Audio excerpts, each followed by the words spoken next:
전도서가 이 한 해를 마치는 12월에 끝나게 됐다는 것은 참 의미 있는 것 같아요.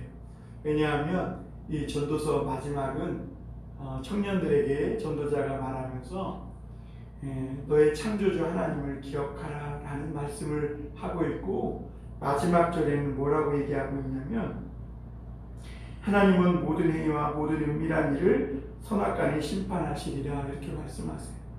우리가 1년을 살면 12월에 결산을 하지요. 그리고 우리가 올 한 해 어떻게 살았는지, 또 올 한 해를 살면서 나에게 남는 것은 무엇인지, 이런 것들을 생각해 보게 됩니다. 그런데 우리 인생에도 결산의 때가 있다는 것이죠.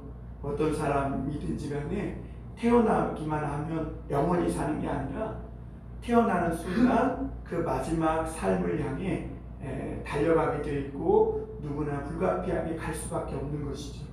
그리고 이 땅에서의 내 삶이 다하게 되면 그때 하나님 앞에서 우리가 이 땅에서 어떻게 살았는지 우리의 삶을 결산하는 그날이 다가오게 되는 것입니다.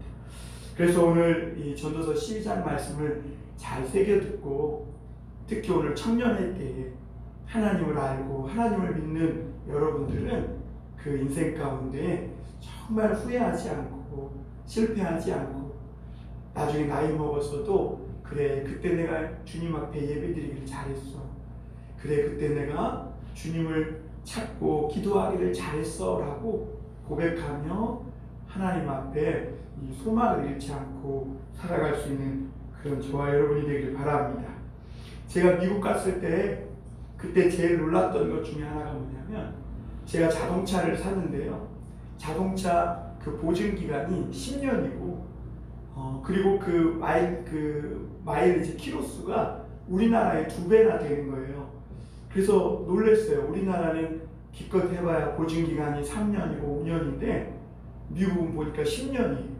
그러니까 미국은 어떤 상품을 만들어서 파는 것만 중요하게 생각하지 않고, 이 물건을 팔고 난 후에 더 중요하게 생각하는 것이 애프터 서비스예요.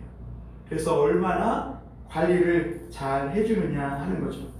그래서 미국에서는 이게 차가 이렇게 많이 만들다 보면 잘못해서 만들어지는 경우도 있잖아요. 그러면 그것을 다시 회수해가지고 고쳐서 고장난 것들을 다시 내보내요. 그것을 리콜이라고 그러잖아요. 그래서 우리나라에도 종종 리콜 조치를 하게 되는데, 어느 때부터인가 우리나라도 리콜이라는 것들이 들어왔더라고요.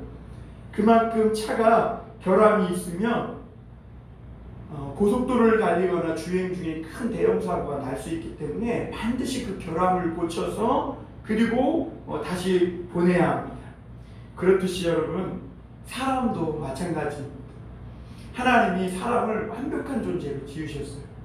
그런데 사람이 하나님께 범죄하고 심각한 결함이 생겼는데, 그 결함이 뭐냐면 하나님을 알고 하나님의 축복을 받는 이 기능, 다시 말하면 영적인 내비게이션에 문제가 생긴 거예요. 그래서 하나님을 알지 못하고 마음대로 살아가는, 그래서 언젠가는 인생이 결코 망할 수밖에 없는 그런 심각한 결함을 인간이 안고 태어나서 살아가게 되는 것이죠. 그래서 하나님을 아는 기능이 손상된 상태로 한평생을 살아가면 이 사람들에게는 결국 생각지 못한 무시무시한 결말이 다가올 수밖에 없어요. 그리고 결국에는 인생 전체를 낭비하게 되고, 나중에는 후회하는 인생을, 허무한 인생을 살게 되는 것입니다. 그래서 하나님은 심각한 결함을 안고 사는 우리 인간들에게 리콜 조치를 내렸어요. 그게 뭐냐면 복음이에요.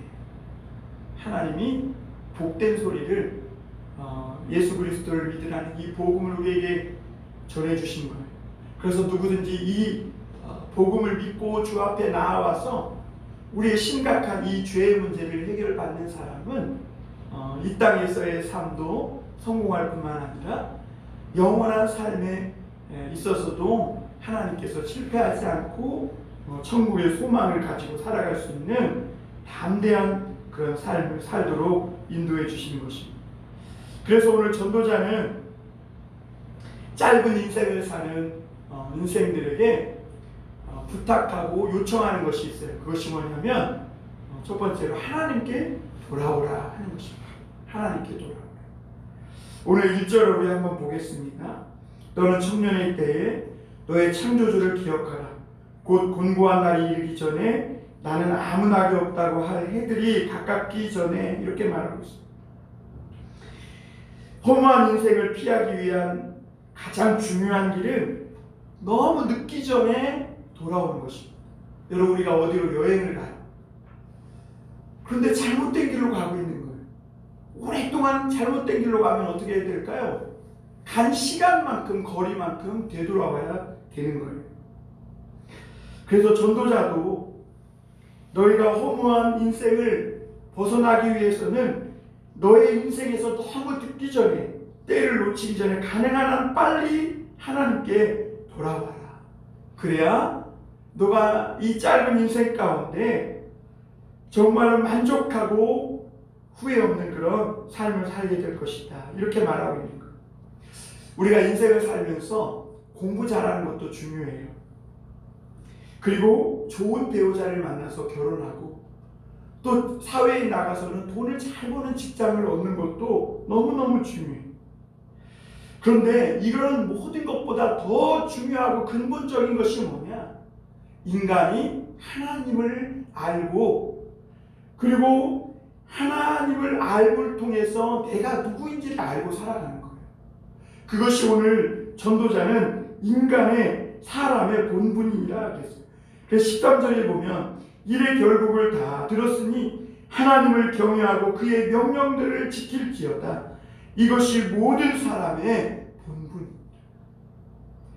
여러분, 오늘날 사회가 이렇게 발전하고 문명이 발전하고 막 우리 한 손에 컴퓨터를 들고 다니면 세계 모든 정보와 지식들을, 그리고 지구 반대편에 있는 소식들을 여기에서 당장에 알아낼 수 있는 이런 엄청난 기술을 가진 인간들이 삶에도 불구하고 왜 이런 문제들이 그치지 않습니까? 의학이 그렇게 발달해서 인간의 수명이 이렇게 연장됐다고 자만하면서 살아왔는데 왜 보이지 않는 이 바이러스 하나 때문에 우리 모두가 마스크를 쓰고 셧다운 마우스를 가지고 학교도 제대로 못 가고 친구들도 못 만나고 모든 삶이 불편한, 정말 왜 이런 삶을 살아야 합니까? 물론 다양한 이유를 댈 수 있겠죠. 그런데 한마디로 요약해보면 사람이 자기의 본분을 떠났기 때문이에요. 사람이 자기의 본분을 떠나서 욕심을 부리다 보니까, 먹는 것 욕심 부리고 더 좋은 것, 더 편리한 것, 더 하다 보니까 결국에는 인간이 하지 말아야 할 레드라인을 넘게 되고 거기로부터 엄청난 위험한 상황이 우리에게 초래되고 있는 것이죠. 여러분, 그래서 우리 인간에게 정말 중요한 것은 뭐냐면 하나님께 돌아오는 것. 그래서 하나님을 믿고 하나님을 알고 살아가는 것이 그 세상에서 성공하고 높은 자리에 올라가고 결혼하고 직장 생활하고 이 모든 생활보다도 가장 근본적인 것이다 라고 오늘 전도서는 말하고 있는 거예요. 더더욱 왜 그러냐? 우리 인간에 대한 설계도를 하나님이 갖고 계세요. 하나님은 자기 형상을 따라 우리를 만드셨기 때문에 우리의 고장난 부분을 말끔하게 고쳐주시고 수리해 주실 수 있어요. 그래서 세상에서 태어나서 때로는 환경 때문에, 부모님 때문에, 또는 친구들 때문에 아픈 상처가 있고 마음에 트라우마가 있고 정신적인 이런 아픔이 있어도 예수님을 믿고 하나님 앞에 나오면 하나님이 다 고쳐주세요. 여러분, 하나님께 나온 것 정말 잘한 거예요. 그래서 인생의 모든 답이 하나님께 있다고 성경은 강조하고 있는 거예요. 그러므로 여러분, 오늘도 우리가 각 사람마다 어떤 근심되고 염려되는 문제가 있잖아요. 그렇죠? 아무리 어린아이들도 보면 근심하고 걱정하는 인생의 문제들이 있어요. 어린 아이들에게 뭐 인생 그러면 좀 우습게도 들리겠지만 어쨌거나 인생에는 이런 문제들이 있는데, 이런 인생의 근본적인 문제는 하나님 앞에 나와야 해결될 수 있다는 거예요. 하나님을 만나지 못하고 살아가는 인간은 뭘 위해 사느냐? 하루하루 그냥 육체적 욕망을 채우기 위해 살아가는 거예요. 먹고 싶은 거, 내가 느끼고 싶은 거, 내가 갖고 싶은 거, 내가 추구하고 싶은 거, 이 욕망을 채우기 위해서 짐승처럼 살아가는 것이 하나님을 떠난 인간의 모습이고, 그래서 전도서를 쓴 이 전도서 기자는 그런 인간의 삶을 허무한 인생이다. 세상에서 높은 지위에 막 공부 열심히 해가지고 뭐 좋은 대학 가고 높은 자리에 올라간 사람들이 뭐 대단한 인생을 살 것 같죠? 천만의 말씀입니다. 제가 언젠가도 말씀드렸지만, 제가 금요일마다 여기 미선 데이케어 센터 그 어른들이 이렇게 와서 쉬는, 어떻게 보면 노치원이라고 그러잖아요. 거기에 예배를 드리러 가요, 금요일마다. 그런데 거기 가서 보면요, 젊으셨을 때 한 가닥씩 했던 분들이 많아요. 교수님도 있고, 심지어 정치계 쪽에 있었던 사람들도 있고, 그리고 목사님들도 계세요. 그런데 예술가도 있고 그래요. 그런데 지금 연세가 막 70, 80 들어서 보면요, 다 똑같아, 하는 행동. 다들 어린아이 같고, 그 한 가닥씩 있던 분들이 그게 다 그런 걸 보면서, 야, 인생은 정말 아무것도 아니구나. 이렇게 젊고 아름답고 힘있던 이런 순간들이 정말 화살같이 지나가는 거예요. 화무 11홍이라 그랬는데 정말 열을 붉은 곳이 없구나. 그게 참 이 젊은 날을 잘 살아야 되겠구나 라는 것을 깨닫게 돼요. 그래서 오늘 전도자는 이 아름다운 시절이, 이 청년의 때 그 아름다운 그 시절이 다 지나가기 전에, 공고한 날이 내 인생에 들이닥치기 전에 너는 하나님께 돌아와라. 왜냐하면 인생은 단 한 번의 기회잖아요. 인생은 무엇을 위한 인생인가? 요즘 말하는 소위 욜로족처럼 그냥 한순간에 가성비 따져가면서 그냥 내 자신의 그 순간적인 만족감을 채우기 위해서 하루하루 사는 존재인가? 인간은 절대 그렇게 시시한 존재가 아니에요. 사람은요, 이 한 번의 인생이 주어지는 것은 이 한 번의 인생을 통해서 하나님이 어떤 분이신지를 알고 영원한 생명의 기회를 잡기 위해서 하나님이 주신 거예요. 그래서 여러분, 이 인생 가운데 하나님 앞에 나와서 하나님께 예배하는 것보다 내 인생에 가장 잘한 일은 없어요. 한번 나중에 두고 보세요. 어거스틴은 젊은 시절에 방황했어요. 조로아스터교에도 빠지고 플라톤 철학에도 빠지고 도덕적으로 타락한 삶을 살다가 사생아를 낳기도 했어요. 그러나 그를 위해서 늘 뒤에서 기도해 주던 어머니 모니카로 인해서 그가 어느 날 그렇게 방탕한 삶을 살다 낙심하여 빠져 있었는데, 옆에 있던 어린아이들이 집어서 읽어라 하는 말을 막 하면서 떠들며 노는 거예요. 근데 그 말을 듣고 이 어거스틴이 자기 옆에 보니까 성경책이 있는 거예요. 그래서 그 성경책을 그때 집어서 펴서 읽었더니 그때 읽은 말씀이 로마서 13장 11절에서 14절 말씀이라는 거예요. 제가 읽어드리겠습니다. 또한 너희가 이 시기를 알거니와 자다가 깰 때가 벌써 되었으니 이는 이제 우리의 구원이 처음 믿을 때보다 가까웠습니다. 밤이 깊고 낮이 가까웠으니 그러므로 우리가 어둠의 일을 벗고 빛의 갑옷을 입자. 낮에와 같이 단정히 행하고 방탕하거나 술 취하지 말며 음란하거나 호색하지 말며 다투거나 시기하지 말고 오직 주 예수 그리스도로 옷 입고 정욕을 위하여 육신의 일을 도모하지 말라. 오늘날 많은 사람들이 자기 정욕을 위해 살아갑니다. 자기 자신의 순간적인 쾌락과 만족을 위해 살아갑니다. 그런데 그 마지막은 멸망이라는 것을 하나님은 너무나 잘 알고 있기 때문에 오늘 그런 우리 인간들에게 하나님께 돌아오라. 마치 죽은 물고기가 흘러가는 강물에 힘없이 떠내려가는 것처럼 시간의 흐름에 떠밀려가는 죽은 고기처럼 살지 말라는 것입니다. 그래서 하나님은 오늘도 우리에게 이 축복의 말씀의 밧줄을 던져주시고, 누구든지 이 하나님의 말씀을 듣고 그 밧줄을 잡으면, 그 구원의 생명줄을 잡으면 하나님의 손에 붙들려 절대로 후회하지 않는 바른 인생을 살게 된다. 이렇게 전도자는 우리에게 가르쳐주고 있는 거예요. 두 번째로는 그럼 언제 돌아오느냐? 청년의 때에 돌아오라 이렇게 말씀하고, 청년의 때에 돌아오라. 청년의 때는요 하나님께 돌아오기가 쉬워요. 왜 그러냐면 청년의 때는 아직 세상에 때가 덜 묻었거든요. 부와 명예와 이런 세상의 맛을 아직 잘 몰라. 열정이 있고 순수합니다. 그래서 하나님께 돌아오기가 쉬워요. 그런데 나이 좀 먹은 사람들은요 세상에서 맛을 다 봤거든. 부와 명예의 맛도 보고, 또 높은 권력의 맛도 보고, 돈의 맛도 보고, 그러다 보니까 그런 맛을 다 보고 하나님의 말씀을 듣고 돌아오기는 늦어요. 왜 그러냐?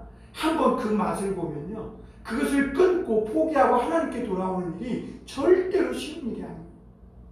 그래서 하나님은요 너희가 세상에서 때 묻기 전에, 청년의 때 아직 순수하고 세상의 맛을, 돈의 맛을 아직 길들여지지 않은 그때에 하나님께 돌아오라 이렇게 말씀합니다. 어떤 부자 청년이 예수님께 왔어요. 예수님께 묻습니다. 주님, 어떻게 해야 영생을 얻을 수 있겠습니까?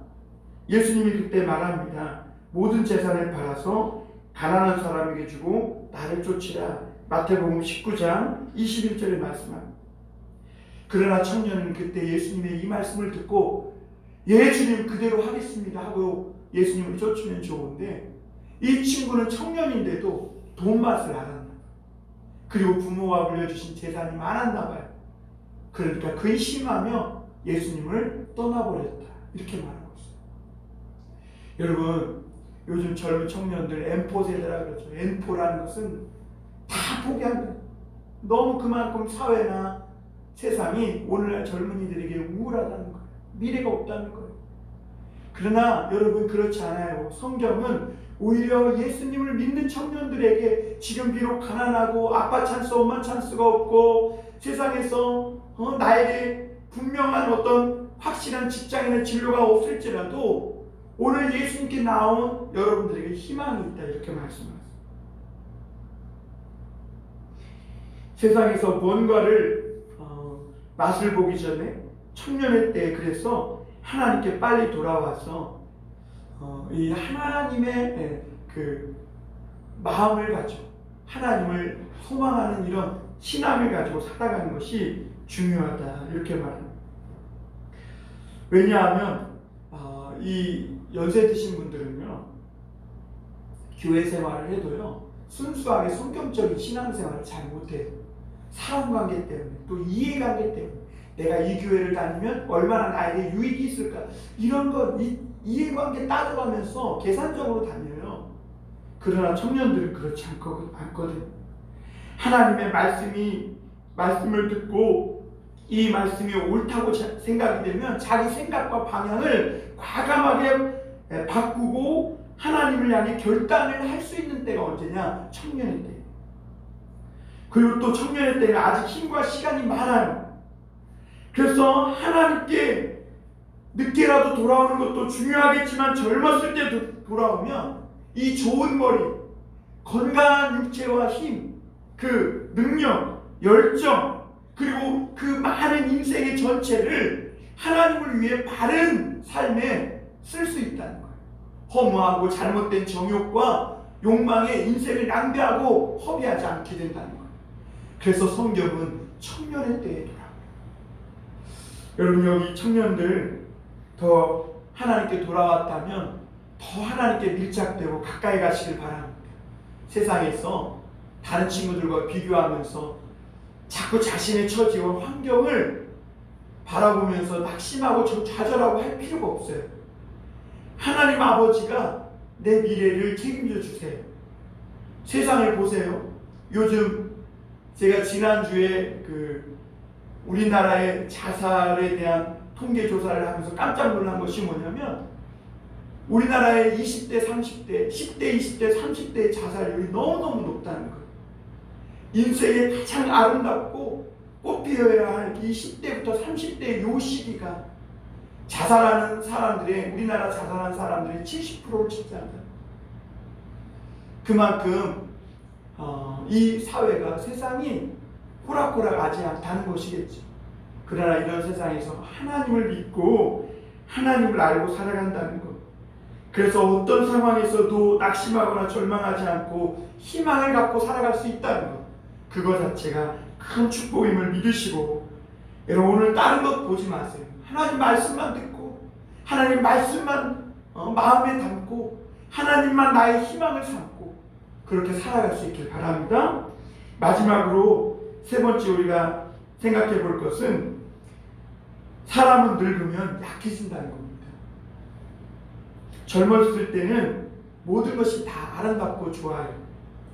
마치 강의 상류와 같아서 강의 상류는 오염되지도 않고 물이 힘차게 쫄쫄쫄 흐르는 그런 모습을 보게 돼요.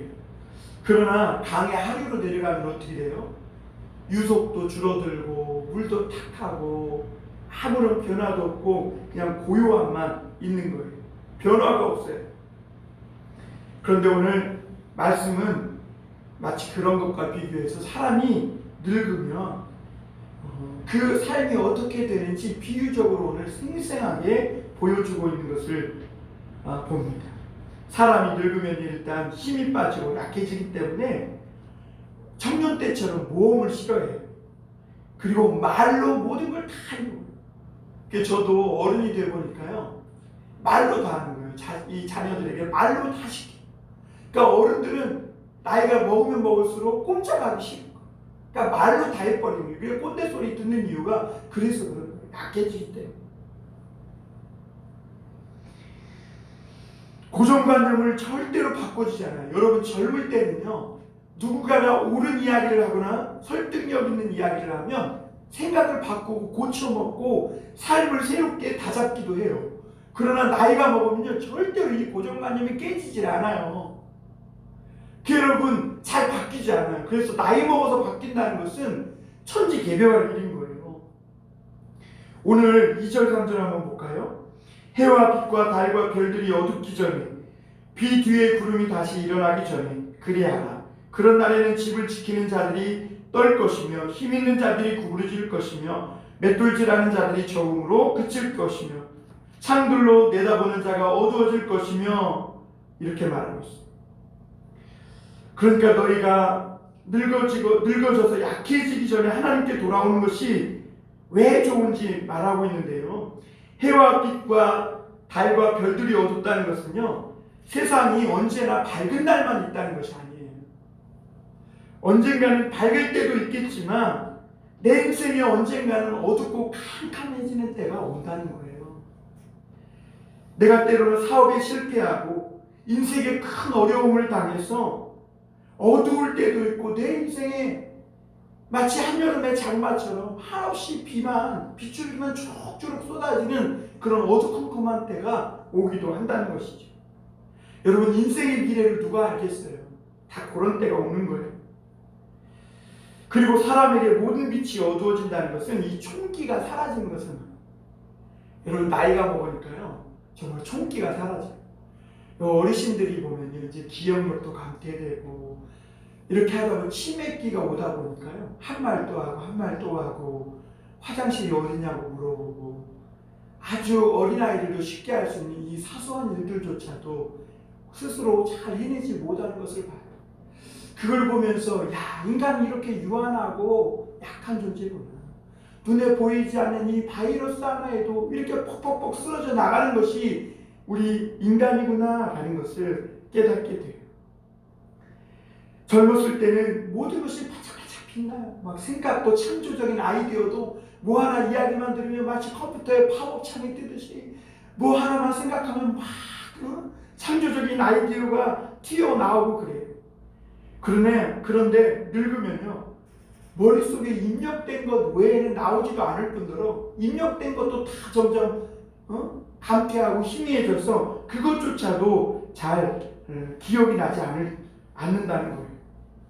그래서 늙으면 한 말을 또 하고 반복한다는 거예요. 여러분 우리 젊은 사람들, 부모님들 한 말 또 하고 또 한다고 미워하면 안 돼요. 그게 나도 늙으면 인간은 누구나 다 그래요. 엄마 한 말 또 하고 또 해. 아빠 한 말 또 하고 또 그만 좀 해. 이러지 말라는 거예요. 사람이 늙으면 사고가 둔해져서 자꾸 서열을 신경 쓰고 남이 무시하는 것 같으면 쉽게 자존심 상해하고 어린아이가 되어가는 거예요. 그게 늙어가고 있다는 증거죠. 여기서 비가 온 후에 구름이 일어난다는 것은 인생의 추운 겨울이 온다는 징조예요. 늙으면 항상 추워요. 왜? 체온이 떨어지기 때문에 그래요. 그리고 사람이 눈 맞은 것처럼 머리부터 발끝까지 하얗게 모든 머리털, 눈썹, 수염 이런 것들이 다 하얗게 새어지는 거예요. 그래서 늙을수록 뜨거운 물과 한증막을 좋아하는 이유가 체온이 떨어져서 그랬대요.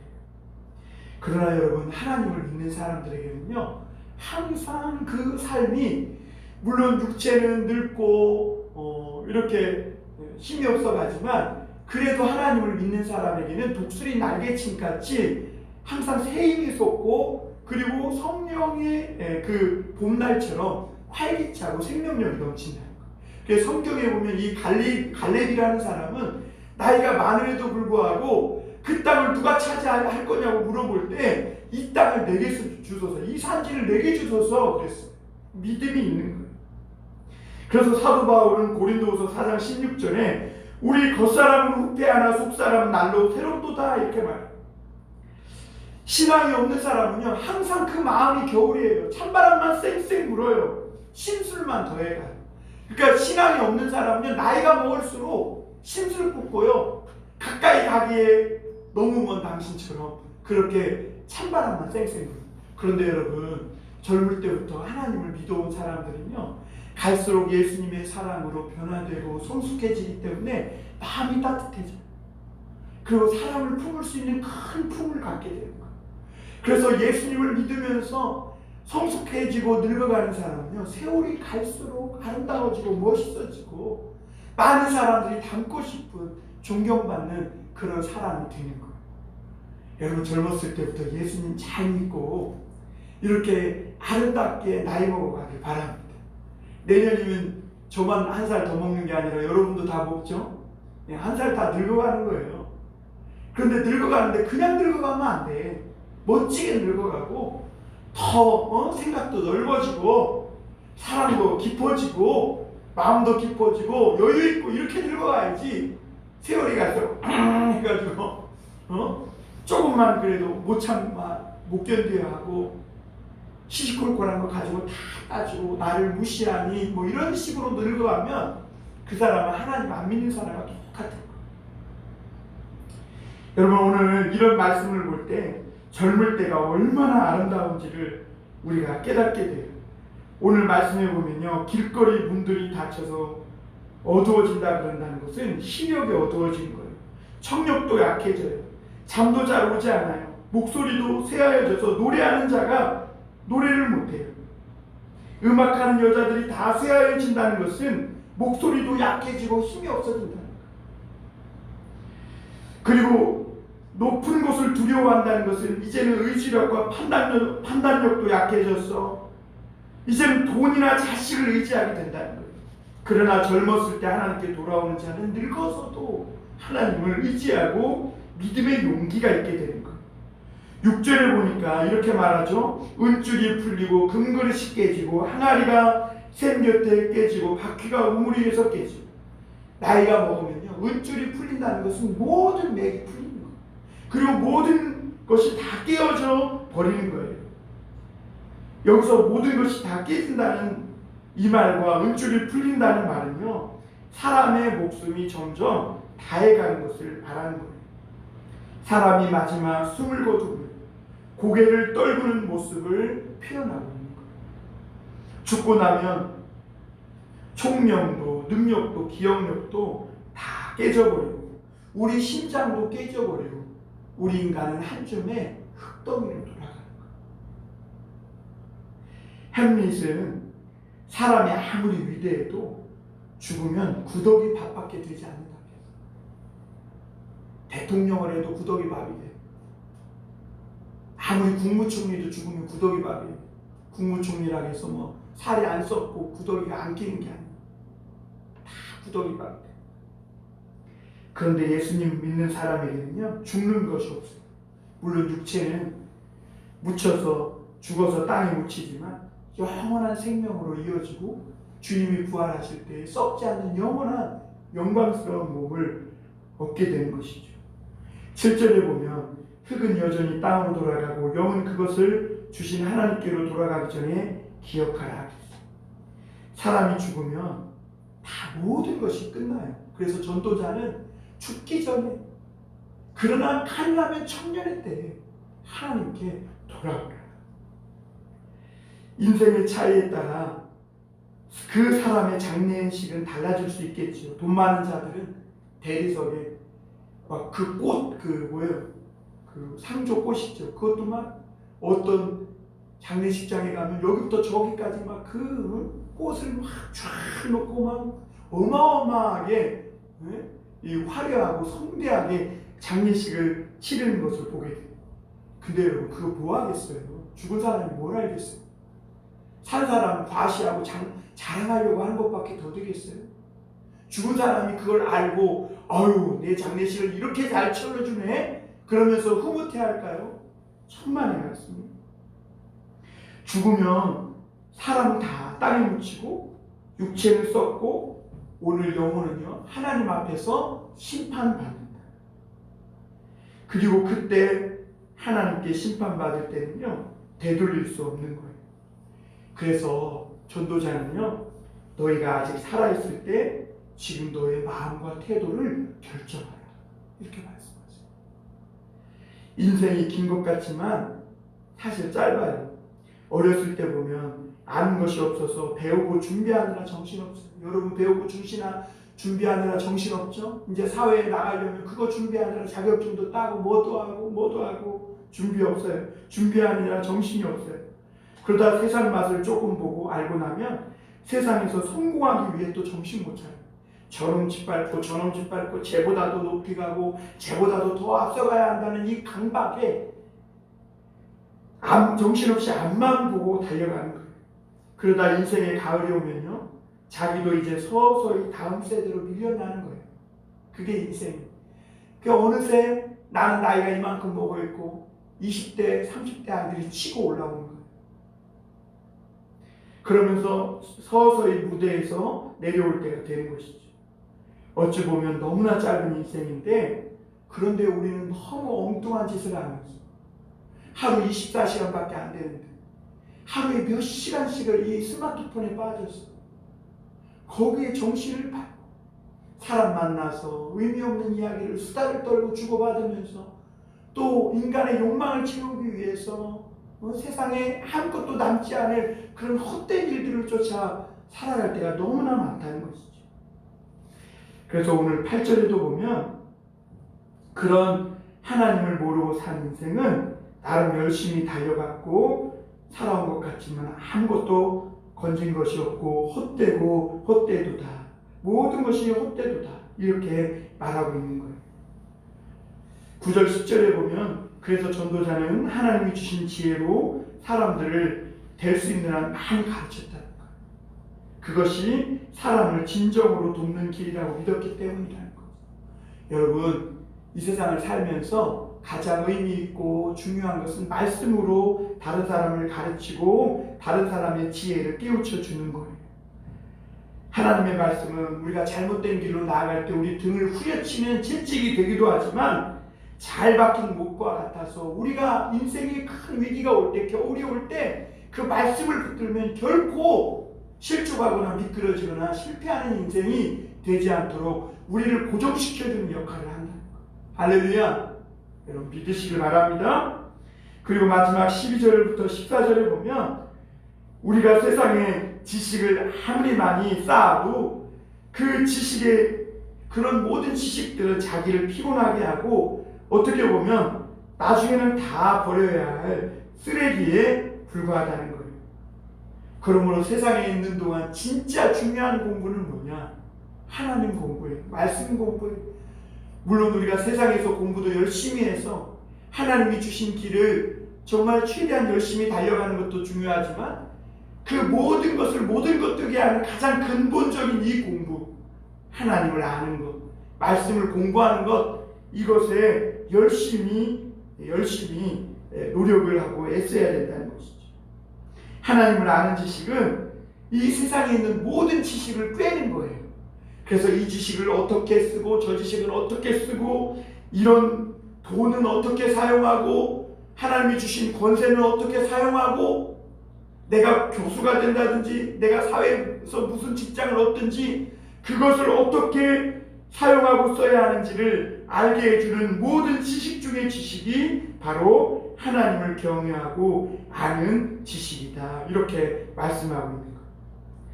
사랑하는 우리 봉담 선한목자교회의 교우 여러분, 예수님을 믿는 사람은 자기 인생을 이미 건진 사람이에요. 허무한 인생으로부터 자기를 구원한 인생인 거예요.